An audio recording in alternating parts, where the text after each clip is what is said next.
नमस्कार दोस्तों, आज की तारीख है 6 सितंबर और डेली 30 आज का हम डिस्कस करने जा रहे हैं जहांगीर पे। जहांगीर जो है, जो मुगल काल है उनमें से एक ऐसा बादशाह है जिस पर मैं क्या बताऊं, हिस्ट्री की दृष्टि से बहुत इंपॉर्टेंट है, वो तो आप जानते ही हैं। मुझे बताना है कि ये क्वेश्चन की दृष्टि से बहुत इंपॉर्टेंट है। देखिए, सीधी बात है, हमारे लिए तो वही इंपॉर्टेंट है जहां से क्वेश्चन पूछे जाते हैं, वही चैप्टर। और हमारे लिए वो कंप्यूटर बहुत इंपॉर्टेंट है जो सही से पढ़ता है, क्योंकि वही आगे रिजल्ट देगा, और वही रिजल्ट देंगे तो उन्हीं के लिए हम लोग मेहनत भी करते हैं। और आप सब लोग ऐसे ही कंप्यूटर हैं जो सब रिजल्ट देने वाले हैं। चलिए शुरू करते हैं। 10 करंट अफेयर के प्रश्न हम देखेंगे, जिनको बाद में देखते हैं हम, और 20 क्वेश्चन जीएस के हम देखेंगे। ये डेली 30 कार्यक्रम है, और ये डेली 30 कार्यक्रम ऐसा कार्यक्रम है जिसमें आपका रोज एक जीएस का और डेली का करंट अफेयर का पोर्शन तैयार होता रहता है। चलिए शुरू करते हैं। लेते हैं पहला प्रश्न। हाँ, इसका कई बार अभी लोग मैसेज करते हैं, समझ नहीं पाते हैं। ये वीडियो फ्री है। वीडियो पहले मैंने कहा था कि केवल पेड वालों को मिलेंगे, लेकिन वीडियो हम लोगों ने इसका फ्री रखा। इसमें अगर आप पीडीएफ इसका चाहते हैं, आप इसका टेस्ट चाहते हैं डेली का, आप वीकली टेस्ट में प्रतिभाग करना चाहते हैं, तो उसके लिए आपको 109 का आईएएस प्रेप एकेडमी से एक सब्सक्रिप्शन लेना होता है। बस सिंपल सी इतनी बात है, ठीक है। कोई भी चित्र, चाहे वो किसी मृतक व्यक्ति द्वारा बनाया गया हो या जीवित व्यक्ति के द्वारा, मैं देखते ही तुरंत बता सकता हूं कि यह कौन चित्रकार है या किस चित्रकार की ये कृति है, ये किसने कहा था। तो यहाँ पे तो आप आसानी से जान जाएंगे, क्योंकि आज चैप्टर ही इन्हीं का है। जहांगीर ने ये कहा था, और ये किस पुस्तक में कहा था ये पूछ लिया जाए तो ये तुजुक ए जहांगीरी है। और तुजुक ए जहांगीरी के बारे में जान लीजिए, ये ऑटोबायोग्राफी थी। ऑटोबायोग्राफी क्या मतलब क्या होता है? आत्मकथा। ये आत्मकथा थी जहांगीर की, उसमें इसने कहा था, ये बात ऐसे उसने लिखी थी। उसने कहा, कोई सामूहिक चित्र नहीं है तो मैं उसके चेहरे को अलग थलग कर सकता हूँ, ये बता सकता हूँ कि प्रत्येक अंग किस चित्रकार ने बनाया है। एक चित्र लीजिए, देखिए कितना बढ़िया मैं चित्रकार हूँ। तो जहांगीर बता सकता था ये आंखें किसने बनाई हैं, ये हाथ किसने बनाए हैं, देख कितना बढ़िया मैं भी पेंटर हूँ, आप देखिए कितना बढ़िया मैंने बनाया है। तो इस तरीके से जहांगीर को कॉन्फिडेंस था। जहांगीर जो है इतना कॉन्फिडेंट था कि वो ये सब बताता था कि हम ऐसे बता सकते हैं, यानी कि उसकी कितनी रुचि रही होगी। थोड़ा अतिशयोक्ति है, ज्यादा बढ़ा चढ़ा के कहा जा रहा है, लेकिन तब भी इससे अंदाजा लगाया जा सकता है। अगला जो प्रश्न है, निम्नलिखित में से किस शासक के सिक्कों पर उसकी बेगम का भी नाम अंकित था? बेगम का नाम अंकित होना, कहने का मतलब ये है कि बेगम को तवज्जो दी जा रही है। बेगम को तवज्जो देने का मतलब ये है कि उसका कुछ प्रभाव, स्पेशल प्रभाव, उसकी बातें मानी जा रही हैं। तो नूरजहां जहांगीर की पत्नी थी, और जहांगीर उसको बहुत तवज्जो देता था। जहांगीर नूरजहां को बहुत तवज्जो देता था। तो जहांगीर ने अपनी सिक्कों पर अपनी बेगम का, अपने सिक्कों पर अपनी बेगम का भी चित्र अंकित करवाया, नाम अंकित करवाया। और झरोखा दर्शन उस समय होता था, तो झरोखा दर्शन में ये जहांगीर के साथ बैठती थी, है ना। शाही आदेश जो होते थे, शाही आदेशों में नूरजहां के दस्तखत मिलते थे, हस्ताक्षर मिलते थे। तो कुल मिला के इसका बड़ा प्रभाव था, मोहब्बत भी था, प्रभाव भी था इसका। अब क्यों था भाई, वो हो सकता है कि वो कूटती रही हो इनको अकेले में, ये भी हो सकता है, या प्यार के कारण भी हो सकता है। पर्सनल बातें कैसे पता चलेंगी, ये तो भाई बड़े बड़े लोग थे तो इनके बारे में अच्छी बातें ही हम लोगों को पता है। जहांगीर को कहाँ दफनाया गया? जहांगीर को हमने अभी मार दिया, सर अभी 17 क्वेश्चन इनके बारे में देखने हैं। कोई बात नहीं, हम मिसलेनियस ऊपर नीचे देख रहे हैं, कोई बात नहीं। तो जहांगीर को दफनाया गया 28 अक्टूबर की बात है 1627, जहांगीर की मृत्यु जब हुई। तो जहांगीर को दफनाया गया था लाहौर में, वहां एक स्थान पड़ता है शाहदरा। शाहदरा एक दिल्ली के पास भी पड़ता है, तो उसको मत ध्यान रखिएगा, मतलब वो वाला नहीं है, ये लाहौर में पड़ता है ना, लाहौर पाकिस्तान। तो इस वाले शाहदरा में इसको क्या किया गया? दफना दिया गया। तो ये कहाँ? लाहौर में। ए ऑप्शन इसका बिल्कुल करेक्ट हो जाएगा। 28 अक्टूबर 1627 को, ठीक है ना, 28 अक्टूबर 1627 को इसकी जो है मृत्यु हुई थी। उसके बाद में इसको दफनाया गया।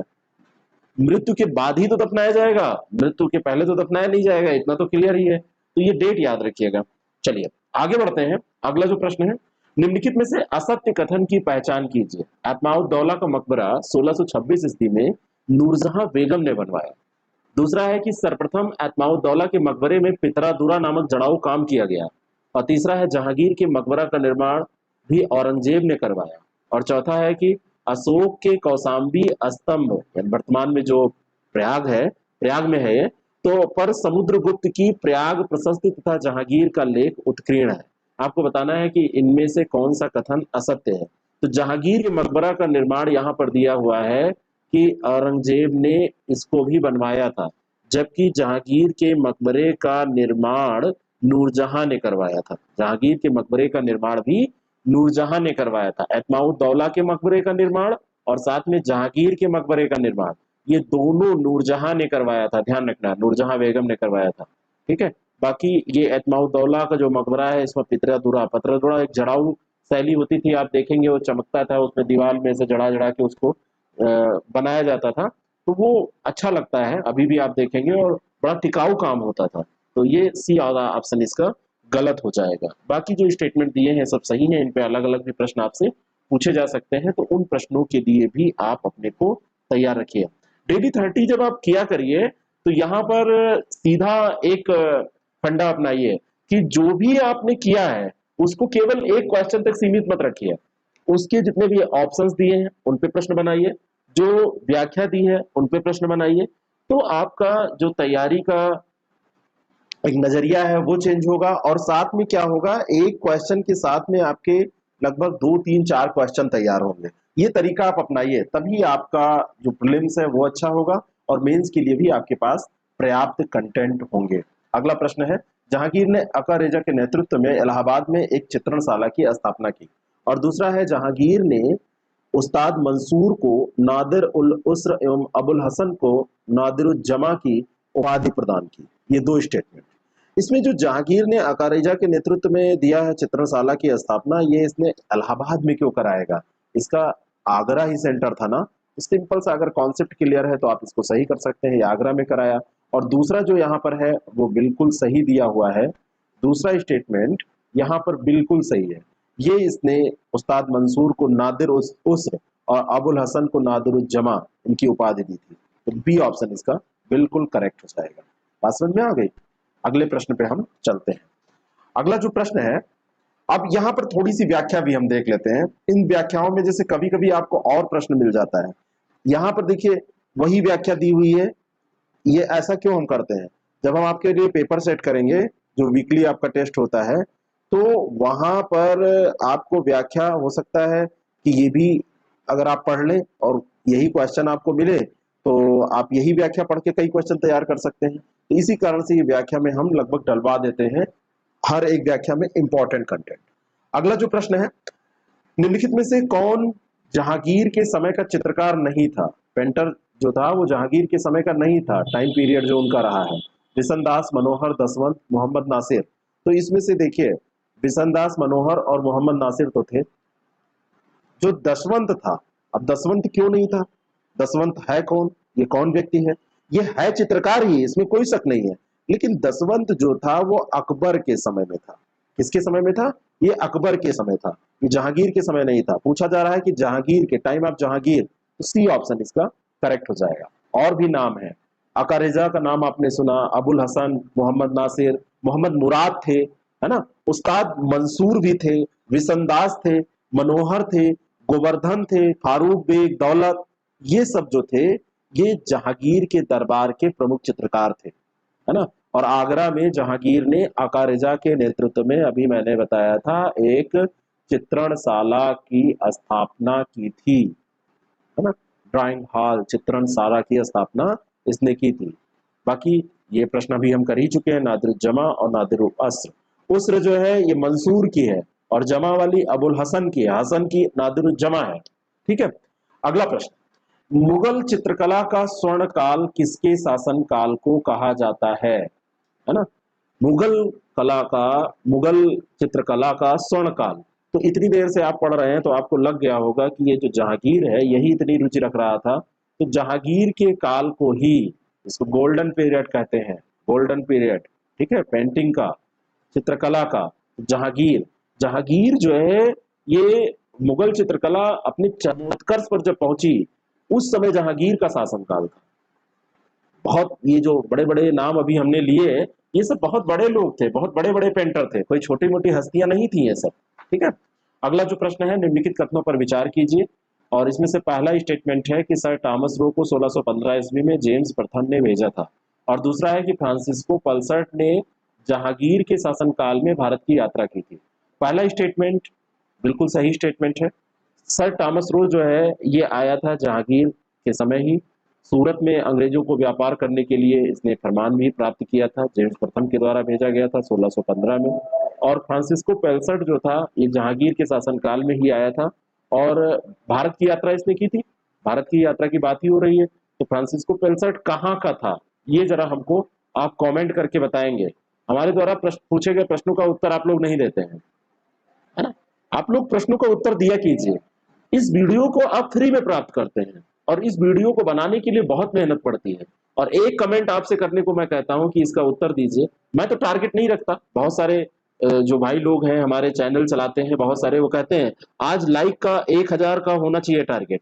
अच्छी बात है, उससे प्रोत्साहन मिलता है, और ये हमारी टीम भी चाहती है कि आप 1000 लाइक लाएं, आप इसको शेयर करें, 15-20 हजार रोज व्यू आए, तो हमको भी काम करने में मजा आए, अच्छा लगे कि हम तो बहुत सारा मटेरियल आपको ऐसे दे सकते हैं जो आपको 2-2 3-3 साल आप किताबें पढ़ेंगे तो नहीं निकाल पाएंगे, क्योंकि हमारी टीम है, हमारे पास ऐसे लोग हैं, हमारे पास अनुभव है, तो हम लोग ये काम आसानी से कर सकते हैं। लेकिन उसके लिए हमको प्रोत्साहन चाहिए, उसके लिए हमको आप लोगों के साथ काम करने के लिए जुनून होना चाहिए। तो कैसे आएगा? जब आप इसको शेयर करेंगे, जब आप इसको लाइक करेंगे, जब आप इसमें कुछ अपनी कमी अच्छाई बुराई इस क्लास की अपने विचार रखेंगे, तभी तो हम कुछ कर पाएंगे। तो ये चीजें आपको थोड़ा सा करनी चाहिए हमारी टीम के लिए। ठीक है, चलिए अगला जो प्रश्न है उसको हम देखते हैं। निम्नलिखित कथनों पर विचार कीजिए। कैप्टन हॉकिंस और सर टॉमस रो शाहजहां के शासनकाल में भारत आए। कभी कभी ऐसा भी आपसे प्रश्न पूछा जाता है, और आपको डाउट ये होता है कि हो सकता है शाहजहां के काल में भी आए, ऐसा हो सकता है, लेकिन ऐसा है नहीं। आपने जहांगीर पढ़ रखा है, शाहजहां के बारे में नहीं पढ़ा है, तो आप मतलब भर का पढ़े हैं, आप अपने पे यकीन रखिए। टॉमस रो को जहांगीर ने इंग्लिश खान की उपाधि से सम्मानित किया।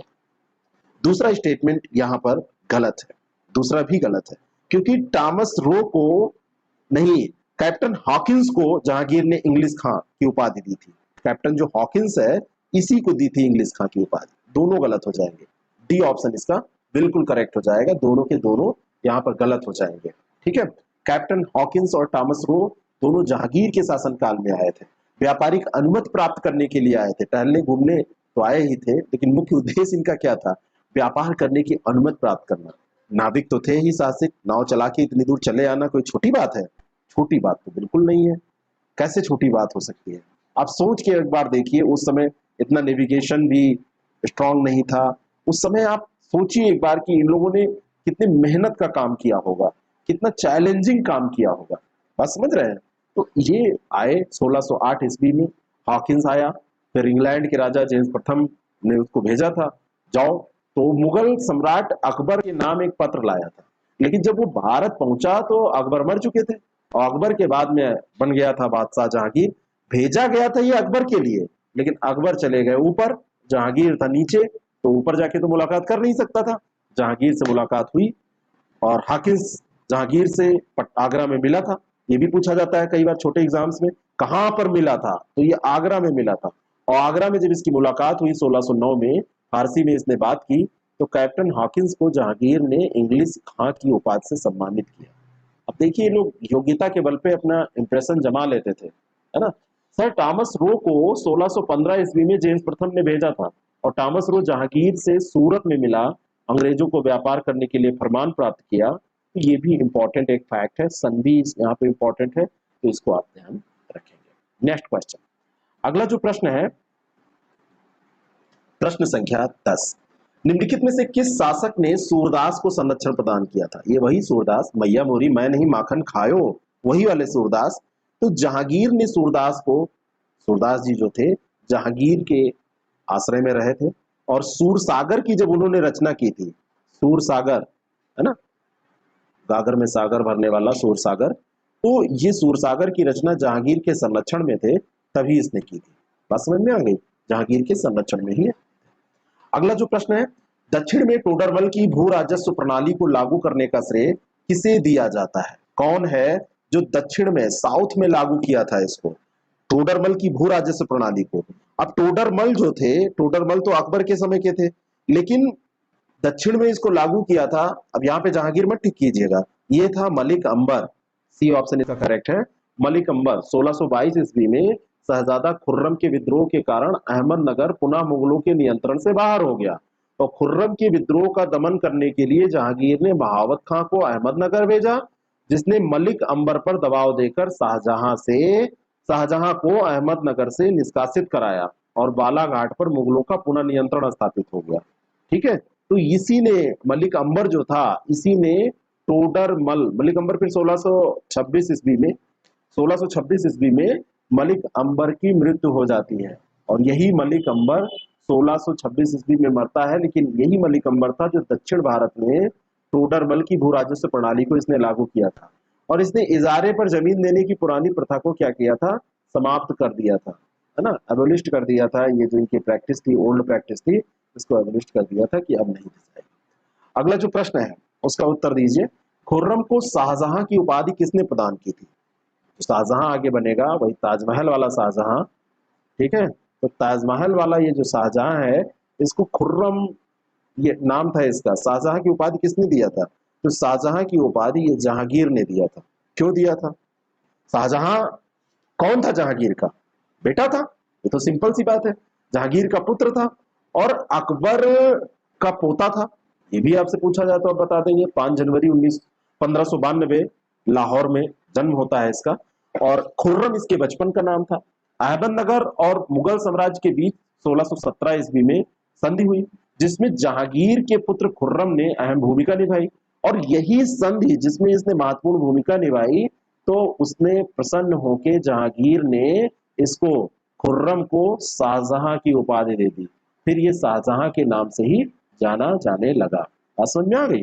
अगला प्रश्न, तो आपसे प्रश्न पूछा जाएगा, काहे, किस लिए दी गई थी? तो ये अहमदनगर और मुगल साम्राज्य के बीच 1617 में संधि हुई थी, तो उसमें इसने महत्वपूर्ण भूमिका निभाई थी, इसी कारण से। अगला प्रश्न है, नूरजहां के बचपन का नाम मेहरुन्निसा था और नूरजहां का विवाह खुर्रम के साथ हुआ। नूरजहां के बचपन का नाम मेहरुन्निसा था, इसमें कोई शक नहीं है। यही नूरजहां बनती है, पहले मेहरुन्निसा रहती है। लेकिन ये नूरजहां जो थी, इसका विवाह 1611 ईस्वी में हुआ था, ये भी ध्यान रखिएगा। 1611 ईस्वी में इसका विवाह किससे होगा? नूरजहां का विवाह किससे होगा? यहाँ पे दिया है खुर्रम के साथ। खुर्रम के साथ नहीं होगा, ये जहांगीर की पत्नी थी। नूरजहां जो था, ये जहांगीर की पत्नी थी। अभी आपने देखा है ना, पहले प्रश्न देखे है ना, ए ऑप्शन इसका बिल्कुल करेक्ट हो जाएगा। 1611 ईस्वी में इसकी शादी हो गई थी, और जब शादी हो गई नूरजहां की, तो नूर महल की उपाधि इसने धारण की थी, और बाद में यही नूर महल से ये नूरजहां बन गई। नूर महल था, महल हटा के जहां लग गया, तो ये नूरजहां बन गई। ठीक है, तो इस तरीके से आप ध्यान रखिए किसका नाम था, किसकी पत्नी थी, ये सब याद रखना थोड़ा सा मुश्किल काम है।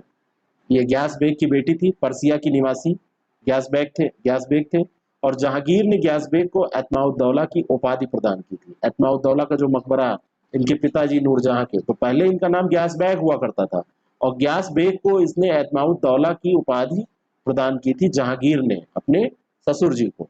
अगला जो प्रश्न है देखिए, गुलाब से इत्र निकालने की विधि का श्रेय किसे दिया जाता है? आप इसमें सेंट लगाते हैं, महकते हैं, ये एक विधि खोजने वाली उसी समय की मुगल कालीन महिला एक थी, तो वो कौन थी? इनका नाम था अस्मत बेगम। और अस्मत बेगम थी कौन? अस्मत बेगम ये इनकी मम्मी थी, नूरजहां की मम्मी थी, तो mom of Noorjahan, mom of Noorjahan. तो इनका देखिए सब रिकॉर्ड ही है। कन्नौज जो पूरा एरिया जाना जाता है ना, आगरा के पास का ही क्षेत्र है, और वहाँ गुलाब से इत्र निकालने का पूरा बड़ा कारोबार भी होता है। और ये अस्मत जो बेगम है, ये किसकी सास होंगी, जरा बताइए। आप यहाँ रीजनिंग वाला एक प्रश्न कर लीजिए, ठीक है, तो किसकी सास होंगी ये? अगला प्रश्न, अस्मत बेगम का नाम मत भूलिएगा, ध्यान रखिएगा, बहुत इंपॉर्टेंट काम करके गई थी। 14 फरवरी में आप लोग गुलाब की खुशबू ढूंढते रहते हैं, अपने गुलाब को देने के लिए दूसरे गुलाब की खुशबू, तो ये उन्होंने ही निकाला था। नूरजहां गुट में कौन शामिल नहीं था? एक गुट बन गया था, नूरजहां का गुट था। नूरजहां जहांगीर की पत्नी थी, इतना तो पता चल ही गया। और 1611 में इससे शादी हो गई। तो नूरजहां जो था, नूरजहां ने एक गुट बना रखा था, उसका बड़ा प्रभाव था। अत्माउद्दौला, असमत बेगम, आसफ खां, ये तो उसी के माता पिता, आसफ खां उसका भाई था, और शहजादा खुर्रम, ये लोग उसमें सम्मिलित थे। असमत बेगम, आसफ खां, इत्माउद्दौला। महावत खां इसमें शामिल नहीं था, महावत खां इसमें शामिल नहीं था। डी ऑप्शन इसका करेक्ट है। ठीक है। और ये नूरजहां ने जहांगीर के एक पुत्र शहरयार के साथ अपनी पुत्री लाडली बेगम, जो उसके पति शेर अफगान की पुत्री थी, उसकी शादी भी कर दी थी। वैसे तो ये ब्रदर सिस्टर हो जाएंगे, लेकिन इनकी शादी कर दी गई थी। ठीक है। अगला जो प्रश्न है, नूरजहां सॉरी बादशाह अकबर ने सिखों के पांचवें गुरु अर्जुन देव को शाहजादा खुसरो की सहायता के कारण मौत की घाट उतारा। ये थोड़ा सा आपको लगेगा जहांगीर से नहीं, आसपास का ही प्रश्न है। और इसमें दूसरा है कि खुसरो का मकबरा इलाहाबाद में स्थित है। तो खुसरो का मकबरा तो इलाहाबाद में है।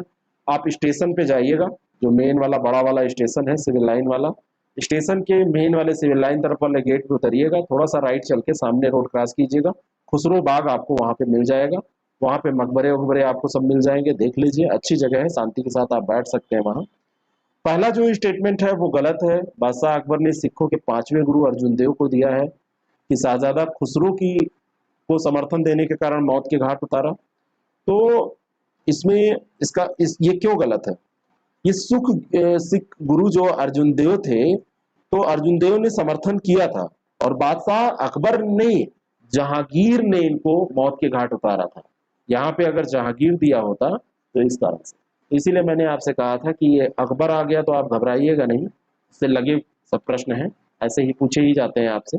वहां पे हेडिंग थोड़ी पड़ी रहेगी कि जहांगीर से 5 क्वेश्चन पूछे जा रहे हैं, है ना। चलिए, अगला जो प्रश्न है, जहांगीर ने गद्दी पर बैठने के पश्चात शाहजादा खुसरो ने विद्रोह कर दिया। जब जहांगीर गद्दी पर बैठा तो शाहजादा खुसरो विद्रोह कर दिया।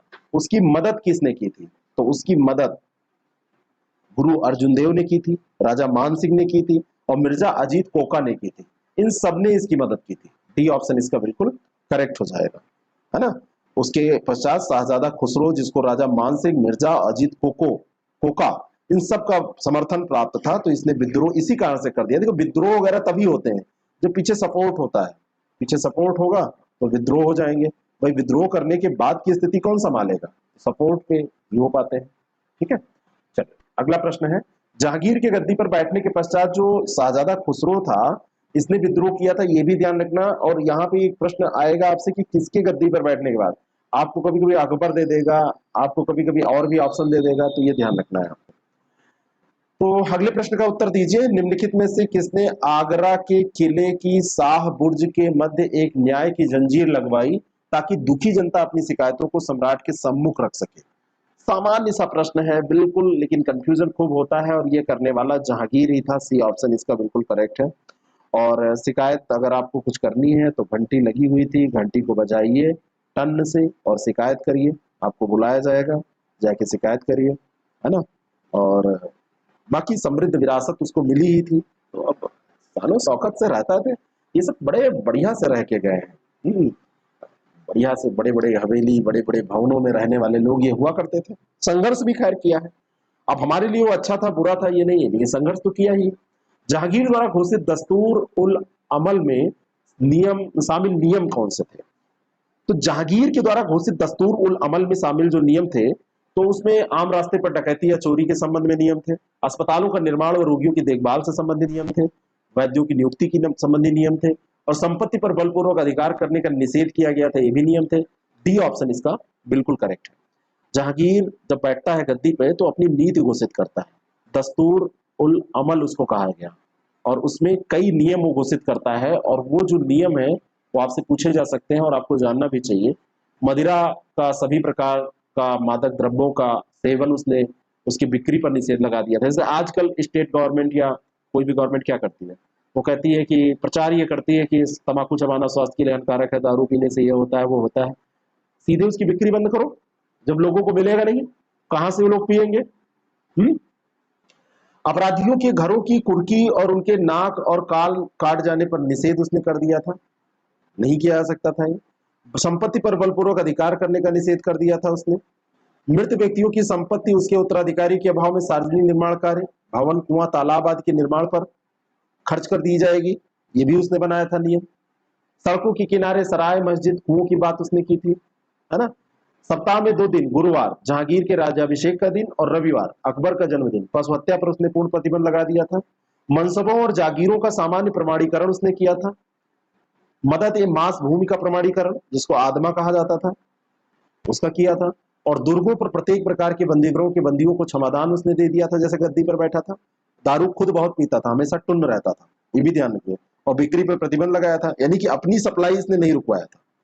आज की टॉपिक का अंतिम प्रश्न है, उसके पहले मैं आपको बताना चाहता हूं कि आप कोई भी एग्जाम दे रहे हैं, पीसीएस का एग्जाम दे रहे हैं, आरओ का एग्जाम दे रहे हैं, प्रैक्टिस को करते रहिएगा पढ़ने के साथ साथ में। इस सेशन को देखा करिए, इसकी प्रैक्टिस किया करिए। कई बार आपको लगेगा अरे ये तो कल ही देखे तो सब आता है, 75 में 75 कई लोगों का स्कोर रहता है, वो बहुत मेहनती लोग भी हैं। रिवीजन करते रहेंगे ना, तो जब ये एग्जाम में आएगा यहाँ से ना, तब भी आप ऐसे ही कर लेंगे, बहुत आसानी से कर लेंगे। जहांगीर के बारे में यहाँ पर कुछ स्टेटमेंट है। ये बादशाह अकबर का कनिष्ठ पुत्र था। इससे बचपन का नाम इसका जो था वो सलीम था। और अगला प्रश्न है कि 1605 ईस्वी में शासक बनने के बाद उसने नूरुद्दीन मोहम्मद सलीम जहांगीर की उपाधि धारण की। तो पहला स्टेटमेंट यहाँ पर बिल्कुल गलत है। अकबर का कनिष्ठ पुत्र नहीं था, ये उसका ज्येष्ठ पुत्र था। और इसके बचपन का नाम सलीम था, इसके होना चाहिए। और 1605 में उसने नूरुद्दीन मोहम्मद सलीम जहांगीर की उपाधि धारण की। सी ऑप्शन इसका करेक्ट है।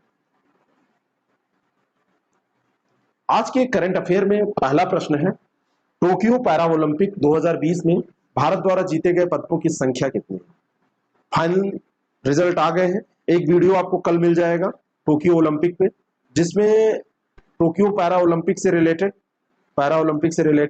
सारे 2020 का जो ये है, इससे रिलेटेड जो 10-15 क्वेश्चन होंगे, 10 क्वेश्चन के आसपास जो पूछे जाने योग्य है, वो सब मैं आपको एक साथ डिस्कस करके दे दूंगा।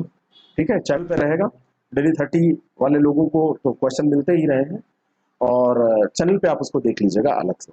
टोक्यो पैरा ओलंपिक 2020 में भारत द्वारा जीते गए पदकों की संख्या कितनी है? तो ये संख्या रही है 5 स्वर्ण, 8 रजत और 6 कांस्य। 5 स्वर्ण, 8 रजत, 6 कांस्य, बी ऑप्शन इसका करेक्ट है। और अभी तक का ये सबसे बेस्ट परफॉर्मेंस भी रहा है, ये भी ध्यान रखिएगा, है ना। सर्वश्रेष्ठ प्रदर्शन ये रहा है।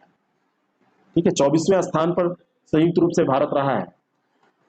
भारतीय ध्वजवाहक कौन थे ये पूछा जाता है, तो javelin thrower Tekchand Tokyo para Olympic के उद्घाटन समारोह में, और समापन में अवन लेखारा ये ध्वजवाहक थे। इन्होंने स्वर्ण जीता है, समापन में तो इनको सम्मान मिलना ही था, और शुरुआत में ये टेकचंद थे। ठीक है, पैरा ओलंपिक 2020 में भारत की बात की जाए तो 54 पैरा एथलीटों की अपनी सबसे बड़ी टुकड़ी को खेलों में 9 खेल प्रतिस्पर्धाओं में इसने भेजा था। और इससे पहले भारत ने 1968 में अपनी शुरुआत के बाद से 2016 तक पैरा ओलंपिक में कुल 12 पदक ही जीते थे। और पैरा ओलंपिक 2020 का भारतीय थीम गीत क्या था? कर दे कमाल तू, ये इसका थीम गीत था। और दिव्यांग क्रिकेट खिलाड़ी संजीव सिंह ने इसको कंपोज किया। तो संजीव सिंह का नाम भी आपको ध्यान में रखना है। अगला प्रश्न है, इसका उत्तर दीजिए आप लोग। मदर टेरेसा को किस वर्ष नोबेल शांति पुरस्कार मिला था? मदर टेरेसा को अंतर्राष्ट्रीय चैरिटी दिवस, the international day of charity, 5 सितंबर को प्रतिवर्ष मनाया जाता है। चैरिटी दिवस कब मनाया जाता है? चैरिटी दिवस मनाया जाता है 5 सितंबर को, हर साल मनाया जाता है अंतर्राष्ट्रीय स्तर पर। 2012 से इसको मनाया जाता है। कलकत्ता में मदर टेरेसा के निधन की वर्षगांठ को याद करते हुए ये दिवस मनाया जाता है। और 5 सितंबर को मदर टेरेसा की क्या होती है? पुण्यतिथि होती है। और इन्हीं की पुण्यतिथि के अवसर पर यह दिवस मनाया जाता है, चैरिटी। कौन सा दिवस? चैरिटी दिवस, जो अंतर्राष्ट्रीय चैरिटी दिवस। ठीक है। और मदर टेरेसा को 1979 में गरीबी और संकट, जो शांति के लिए भी खतरा है, उसको दूर करने के लिए जो इन्होंने संघर्ष किया था, इसके लिए शांति का नोबेल दिया गया था 1979 में। इंपॉर्टेंट है, ध्यान रखना। ठीक है, नेक्स्ट क्वेश्चन, अगला प्रश्न आपकी स्क्रीन पर है, इसका उत्तर देने का प्रयास करिए। ब्लैक होल के बारे में सत्य कथन, करंट से भी ट्रेडिशनल में हम जाते हैं। तो ब्लैक होल अंतरिक्ष में उपस्थित ऐसे क्षेत्र हैं जहां गुरुत्व बल इतना अधिक है कि यहां से प्रकाश भी नहीं निकल सकता। और ब्लैक होल की खोज कार्ल स्क्वार्जिल्ड और जॉन व्हीलर ने की थी। ये नाम आपने हो सकता है ना सुने, हो सकता है ये नाम आपने ना सुने हो, ठीक है। स्टीफन हॉकिंस का नाम आपने तो सुना ही होगा। स्टीफन हॉकिंस ने बाहरी हिस्से को इवेंट हॉराइजन कहा था, इसके बाहरी हिस्से को। ये भी प्रश्न एक बार आपसे पूछा गया है, यूपीएससी में कहीं पूछा गया है। तो अभी क्या हुआ है, भारतीय खगोल भौतिकविदों की टीम द्वारा 3 सुपर मैसिव ब्लैक होल का दुर्लभ विलय देखा गया है। और इनका वे आकाशगंगाएं ये हैं, इनके इनके विलय का अवलोकन कर रहे थे, इनका अवलोकन कर रहे थे, तब उनको ये सब दिखा, है ना। बाकी ये ब्लैक होल क्या है, इनकी डेंसिटी बहुत ज्यादा होती है, और इतनी ज्यादा होती है कि हाथी जितना बड़ा होता है, हाथी का अगर आपको, ये हाथी है, यही हाथी है, अब इसमें कोई दूसरा हाथी आप ना बनाइए, तो ये हाथी इतना उसकी डेंसिटी होती है, आधा चम्मच भी आप ले लेंगे ना पदार्थ ब्लैक होल का, तो ये हाथी से भारी होगा, इतना ज्यादा, है ना। और इसकी खोज कार्ल स्क्वार्जिल्ड और जॉन व्हीलर ने की थी, है ना, ये ध्यान रखना है। और हॉकिंस का भी इस पे रिसर्च रहा है, क्वांटम प्रभाव के कारण इससे गर्म कण टूट टूट कर ब्रह्मांड में फैलते हैं, ये उन्होंने बताया था। बाहरी हिस्से को इवेंट हॉराइजन भी इन्होंने कहा था। ब्लैक होल से प्रकाश बाहर नहीं निकल सकता, जिस कारण ब्लैक होल अदृश्य प्रकार का रहता है। जब प्रकाश बाहर नहीं निकलेगा तो अदृश्य भी रहेगा, ठीक है। टेलीस्कोप के द्वारा ही इसकी पहचान हो सकती है, नॉर्मल आंखों से, नंगी आंखों से आपको ये ऐसे नहीं दिखेगा। प्लास्टिक से बनी वस्तुओं का जमीन या जल के रूप में एकत्रित होना प्लास्टिक प्रदूषण कहलाता है। हाई ये करंट अफेयर का ही प्रश्न, लेकिन इंपॉर्टेंट है। तो प्लास्टिक से बनी वस्तुओं का जमीन या जल के रूप में एकत्रित होना, ठीक है, प्लास्टिक प्रदूषण कह देंगे। और भारत ने प्रदूषण से निपटने के लिए सिंगल यूज प्लास्टिक पर पूर्ण प्रतिबंध लगा दिया है। दोनों बातें सही, दोनों बातें ये सही है, लेकिन पूर्ण प्रतिबंध लगाने के बावजूद भी ये चलता रहता है ना। 9.46 मिलियन टन प्लास्टिक अपशिष्ट भारत में एक साल में उत्पन्न होता है। मेंस में ये पंच लाइन आप यूज कर सकते हैं, कहीं भी आप लिख रहे हैं। 43% एकल उपयोग इसका प्लास्टिक जो होता है प्लास्टिक का, तो 43% एकल उपयोग होता है, सिंगल, एक बार यूज करके आप फेंक देते हैं हम आप, ठीक है। तो 2018 में अभी इसके लिए प्लास्टिक अपशिष्ट प्रबंधन नियम भी लाया गया था कि चरणबद्ध तरीके से कैसे इसको समाप्त किया जाए, तो उसी पे क्रियान्वयन हो रहा है और धीरे धीरे इसको समाप्त करने की कोशिश हो रही है। जीआईसी लेक्चरर 2020 का जो एग्जाम 19 सितंबर को होने वाला है, इसमें अगर आप प्रतिभाग कर रहे हैं तो हमारी एक टेस्ट सीरीज है, 1 से 15 सितंबर के बीच में ये चल रही है। 6 टेस्ट इसमें हुए हैं, आज 6 सितंबर है, बाकी टेस्ट इसमें अभी होने हैं। जो अभी भी लेगा उसको सारे टेस्ट मिलेंगे, लास्ट डे भी आप ज्वाइन करेंगे तो सारे टेस्ट मिलेंगे। प्रैक्टिस करेंगे तो सीधे तौर पर 40 गुणे 15, ये 600 क्वेश्चन आपके ऐसे, और कम से कम मान के चलिए हर टेस्ट सीरीज में 1-2 क्वेश्चन, और लगभग 1500 से 2000 क्वेश्चन आपके तैयार हो जाएंगे। और इस लिहाज से आप इसकी प्रैक्टिस कर सकते हैं कि आप डरेंगे नहीं फिर, और करंट भी आपका तैयार हो जाएगा। बाकी इसका स्पेशल करंट अफेयर हम लगभग 200-250 क्वेश्चन जो साल भर के हैं उसको कराने की कोशिश कर रहे हैं। जितनी जल्दी हो सकेगा कल से या परसों से हम जरूर कराएंगे। प्लास्टिक समझौता लॉन्च करने वाला पहला एशियाई देश कौन बना? तो प्लास्टिक समझौता लॉन्च करने वाला पहला एशियाई देश भारत ही बना है। इसी कारण से वो प्रश्न भी हमने डिस्कस किया था। बी ऑप्शन इसका बिल्कुल करेक्ट हो जाएगा। और 3 सितंबर 2021 को प्लास्टिक समझौता लॉन्च करने वाला ये पहला एशियाई देश बन गया है। World wide fund for nature WWF India ने भारतीय उद्योग परिसंघ के सहयोग से ये नया प्लेटफॉर्म जो विकसित किया है, तो इसमें प्लास्टिक के लिए एक सर्कुलर सिस्टम को बढ़ावा देने में मदद उसको मिलेगी। और भारत में ब्रिटिश उच्चायुक्त अलेक्जेंडर एलिस के द्वारा नया प्लेटफॉर्म ये अभी लॉन्च किया गया। और प्लास्टिक को, अगर सिंगल यूज प्लास्टिक को आप बंद कर देंगे यूज करना, तो बहुत सारे इसके एनवायरमेंटल लाभ मिलेंगे आपको, ठीक है। नेक्स्ट क्वेश्चन, अगला जो प्रश्न है, डॉक्टर सर्वपल्ली राधाकृष्णन के जन्मदिन के उपलक्ष्य में 6 सितंबर को राष्ट्रीय शिक्षक दिवस हर साल मनाया जाता है। 5 सितंबर को ये मनाया जाता है। कल आप लोगों ने मुझे बहुत बधाई दी, मेरे पास कई 100 मैसेज आए, सबका रिप्लाई मैं अभी तक नहीं कर पाया हूं। आप लोगों को बहुत बहुत बहुत बहुत धन्यवाद और शुभकामनाएं। आप लोग जो भी सपने देख रहे हैं वो सारे सपने आपके पूरे हों। कल संडे था तो हम नहीं मिल पाए थे आपसे क्लासरूम में, बाकी जो और चीजें हैं वो तो चलती रहती हैं, लेकिन क्लास संडे को ऑफ रखना होता है, ऑफिस बंद रहता है। तो आप लोग अपने सपनों को साकार करें। आपसे जब हम मिलें और आप सपनों के साथ जी रहे हो तो ज़्यादा अच्छा लगेगा। 5 सितंबर को ये शिक्षक दिवस मनाया जाता है, हर साल मनाया जाता है। डॉक्टर सर्वपल्ली राधाकृष्णन, सी राजगोपालाचारी, वैज्ञानिक सीवी रमन के साथ भारत के सर्वोच्च नागरिक पुरस्कार भारत रत्न के पहले प्राप्तकर्ता थे। तो इसमें कोई दो राय नहीं है, इनको ये सॉरी नोबल, मैं गलती से बोल गया, भारत रत्न इनको दिया गया था। बी ऑप्शन इसका बिल्कुल करेक्ट हो जाएगा, भारत रत्न इनको मिला था, है ना। और जो 5 सितंबर है ये राष्ट्रीय शिक्षक दिवस के रूप में इसलिए मनाया जाता है क्योंकि इनका बर्थडे होता है राधा कृष्णन जी का, ठीक है। और जो राधा कृष्णन जी थे 5 सितंबर 1888 को ब्रिटिश भारत की तत्कालीन मद्रास प्रेसिडेंसी जो अपनी तमिलनाडु में है, वहां पे इनका जन्म हुआ था। धर्म दर्शन हर क्षेत्र में इनका ज्ञान था। और पहले उपराष्ट्रपति थे, बाद में फिर दूसरे राष्ट्रपति बने, ये भी बहुत इंपॉर्टेंट है। पहले वाइस प्रेसिडेंट, फिर प्रेसिडेंट बने। सी राजगोपालाचारी, सी वी रमन, इनके साथ संयुक्त रूप से इनको दिया गया था पहला जो भारत रत्न है, ये भी इंपॉर्टेंट है। और इनको British royal order of merit 1963 में ये पुरस्कार भी दिया गया था। नेक्स्ट क्वेश्चन, अगला प्रश्न, इसका उत्तर दीजिए।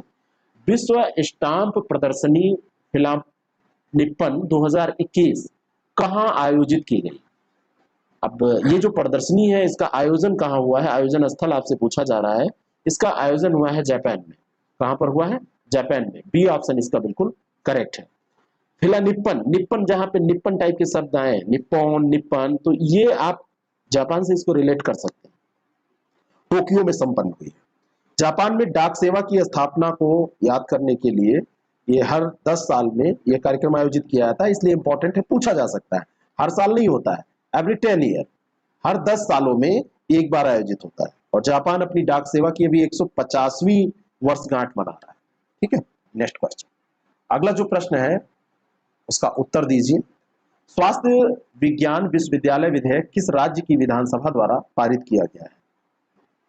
2021 का ये विधेयक है। 2021 ये विधेयक में जो सन जुड़ा है 2021 है। और ये सभी चिकित्सा और पैरा मेडिकल संस्थाओं को एक ही स्वास्थ्य विज्ञान विश्वविद्यालय के तहत लाने के लिए लाया गया है उड़ीसा सरकार के द्वारा। ये ऑप्शन इसका करेक्ट है। ऐसे प्रश्न जो पूछे जाते हैं तो यूपी में अगर पूछे जाएंगे, यूपी पीसीएस में, तो आप यूपी मार देते हैं। एमपी में पूछे जाएंगे तो एमपी आप टिक कर देते हैं। बिहार में पूछे जाएंगे तो बिहार, और इसीलिए पूछे ही जाते हैं कि आपने कुछ याद किया है कि वैसे ही अंधी आप मार रहे हैं। तो उड़ीसा सरकार ने ऐसा किया है।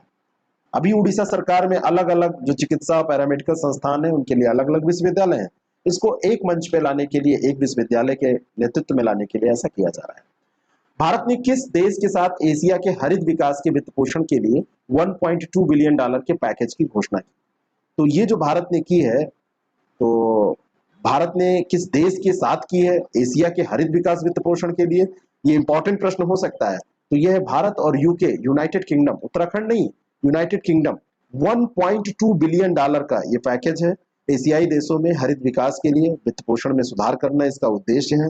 और इस पैकेज में 1 बिलियन डॉलर का निवेश शामिल है जो हरित प्रौद्योगिकी पर काम करने वाले व्यवसायों का हेल्प करने, उनको सपोर्ट करने के लिए ये विकास, जो यूके का विकास वित्त संस्थान है, तो उनका इसमें निवेश किया जाएगा। और भारत में हरित परियोजनाओं के लिए पूंजी जुटाने के लिए जो क्लाइमेट फाइनेंस लीडरशिप इनिशिएटिव है, तो इंडिया पार्टनरशिप भी इसके साथ शुरू की गई है। तो कुल मिला के ये हरित विकास के लिए ये काम होगा भारत और यूके के बीच में। हमारी जो टेस्ट सीरीज प्रोग्राम अभी जितनी भी चल रहे हैं हमारे टेस्ट सीरीज प्रोग्राम, उसमें यूपी पीसीएस और आरओ और साथ में ये अभी जो पेपर आपका 19 सितंबर को है उसका भी test series programme GIC lecturer का चल रहा है, उसको आप प्रैक्टिस करने के लिए उपयोग कर सकते हैं। यहाँ भले मत करिए लेकिन आप कहीं ना कहीं से प्रैक्टिस जरूर करिए। कहने का मतलब यह है कि प्रैक्टिस करेंगे तो आपका जो क्वेश्चन है वो सही होने के चांसेस 99% हो जाएंगे। खाली पढ़ के जाएंगे तो कंफ्यूजन की स्थिति रहेगी। अंतिम प्रश्न आपकी स्क्रीन पर, ब्राइट स्टार अभ्यास किस देश में आयोजित एक बहुराष्ट्रीय सैन्य अभ्यास है? ब्राइट स्टार अभ्यास एक बहुराष्ट्रीय सैन्य अभ्यास है जो अभी हुआ है आयोजित मिस्र में। कहां पर? मिस्र में। 2 साल पर होता है, पहली बात ये ध्यान रखिएगा। और इस वर्ष अभ्यास में अमेरिका के साथ में, अगर अमेरिका सहित देखा जाए तो 21 कंट्रीज ने पार्टिसिपेट किया है, 21 देशों ने पार्टिसिपेट किया है। और इस तरीका का पहला अभ्यास 1980 में किया गया था, मिस्र और इजराइल के बीच में शांति संधि पर हस्ताक्षर करने के बाद किया गया था। 2018 में अंतिम किया गया था और उसके बाद अब किया जा रहा है 21 में। 20 में होता लेकिन कोरोना संकट के कारण ये नहीं हुआ था। तो ये आपको कैसा लगता है जरूर बताएं और मेरी बातों का ध्यान रखें। अगर आप इसको पसंद करते हैं तो एक लाइक का बटन दबाने में कुछ नहीं जाता, हमारी टीम को इससे हौसला मिलेगा। आप इसको शेयर करिए और मैं कहता हूं कि अगर आप इसको शेयर करेंगे, लाइक का बटन दबाएंगे, तो मैं आपके लिए इसको और बेटर बनाने की कोशिश करूंगा और हमेशा ही ऐसे चलता रहेगा। Thank you so much. कोई भी इंफॉर्मेशन चाहिए तो 6307281212 सीरीज के बारे में कोई अपनी हेल्प चाहते हैं आप, तो ये नंबर है जिस पर आप व्हाट्सएप करके कॉल करके जानकारी ले सकते हैं।